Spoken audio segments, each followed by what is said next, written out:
after this speech than they were going into it. Thanks. Yep.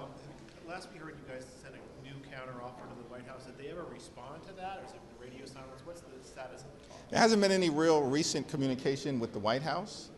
Our position, as Democrats, continues to be, listen, we need dramatic, meaningful, bold, transformational reform with ICE. The American people know ICE is out of control, and they need to be reined in. Christy Noem's got to go, but we don't just need a change in personnel, we need a change in policy, and that has to be dramatic. And until Republicans come to that conclusion, then the DHS funding bill is not going to be in a position to move forward. So with DHS funding lapse at the moment, there's over 40,000 Coast Guard members who are going to go without a paycheck in 3 days, and there are some members of your caucus who also call for FEMA assistance following blizzards this weekend. And ICE is fully funded through the One Big Beautiful Bill, so is now a time to alleviate the pain on some of these agencies and allow yourselves to push forward with negotiations while these problems are solved and funding is restored? Republicans control the House, the Senate, and the presidency. They've been lecturing the American people since November of 2024 that the country was in the midst of some massive MAGA takeover. Clearly that hasn't happened, but it's in their head. And so the notion that when the government either fully shuts down, which took place during the 43-day Trump Republican shutdown in the fall, or the DHS shutdown, is the fault of anyone other than Republicans, nobody's buying it. Just like the American people didn't buy it in the fall.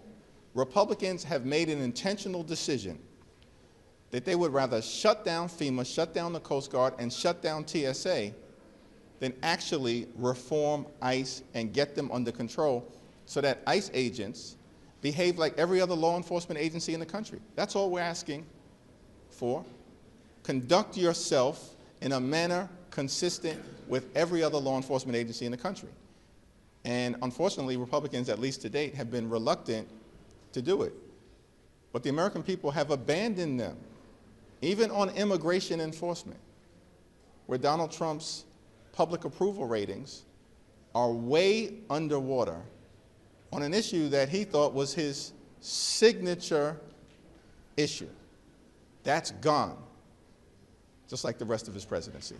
With regard to Iran, is there anything you anticipate that you could hear that would allow the Democrats to support military action in Iran?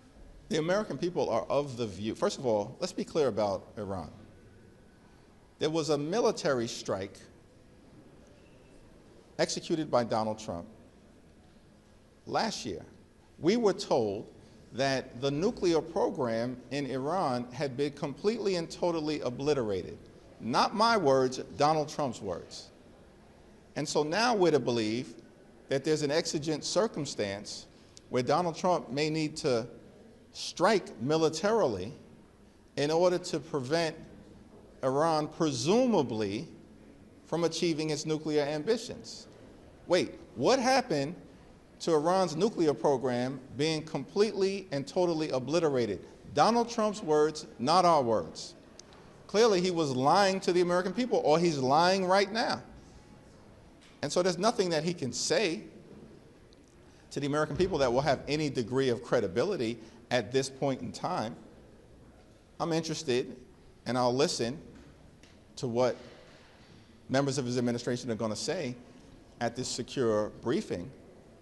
But I also plan to press them on the claim that Donald Trump himself made about the Iranian nuclear program and what the great urgency is right now that you've assembled an armada, potentially dragging America into another failed, foreign, forever war that is doomed to hurt the American people, not help us. Thank you, everyone.